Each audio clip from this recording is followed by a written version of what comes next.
নিশ্চয়কৈ আমি এই পোনপটীয়া যি দৃশ্য সেই দৃশ্য দেখুৱাই আছোঁ কাৰণ 10 বজাৰ পিছতেই ইয়াৰ পৰা SITৰ যি দল সেই দলে অভিযোগনামা লৈ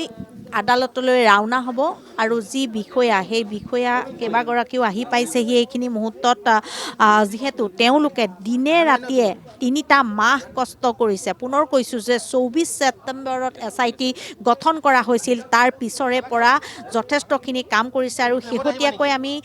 দেখিছোঁ যে নিশা আচলতে 3-4 বজালৈকে পুৱতি নিশা তেওঁলোকে কাম কৰিছে আৰু যথেষ্টখিনি কষ্ট কৰি জুবিন গাৰ্গৰ যি ন্যায়ৰ বাবে তেওঁলোকে আচলতে ৰাজ্যবাসীয়ে অধীৰ আগ্ৰহেৰে ৰৈ আছে যে দুখীয়ে কঠোৰৰ পৰা কঠোৰতম শাস্তি পাওক। ইতিমধ্যে 7গৰাকী অভিযুক্ত যিহেতু কাৰাগাৰত আছে আৰু সেই কাৰাগাৰৰ পৰা যাতে তেওঁলোকে মুকলি আকাশৰ তললৈ ওলাই আহিব নোৱাৰে তাৰ বাবে যথেষ্টখিনি তথ্য প্ৰমাণ লাগিব আৰু সেই ক্ষেত্ৰত SITয়ে কিন্তু এক যথেষ্ট কষ্ট কৰি বহু তথ্য সংগ্ৰহ কৰিছে। বহু তথ্য সংগ্ৰহ কৰি আজি এখন শক্তিশালী চাৰ্জশ্বীট দিয়াৰ বাবে তেওঁলোকে সাজু হৈছে আৰু এইখিনি মুহূৰ্ত সকলোৱে আচলতে উল্লেখযোগ্য বুলি কৈছে, কিয়নো আজি যি তদন্ত প্ৰক্ৰিয়াৰ কাম কাজ সমাপ্ত আৰক্ষীয়ে কৰিছে আৰু তাৰ পিছতেই এই যি আদালতত যিসমূহ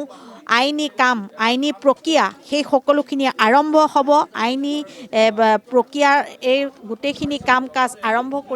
কৰি আদালতে দোষীক উপযুক্ত শাস্তি দিব, কাৰণ সকলোৱে গম পাইছে যে প্ৰাণৰ শিল্পীগৰাকী কেনেধৰণে হেৰাই গ'ল আৰু ইয়াৰ বাবে দায়ী কোন। আৰু মুখ্যমন্ত্ৰীগৰাকীয়ে এটা কথা স্পষ্ট কৰি দিলে যে জুবিন গাৰ্গক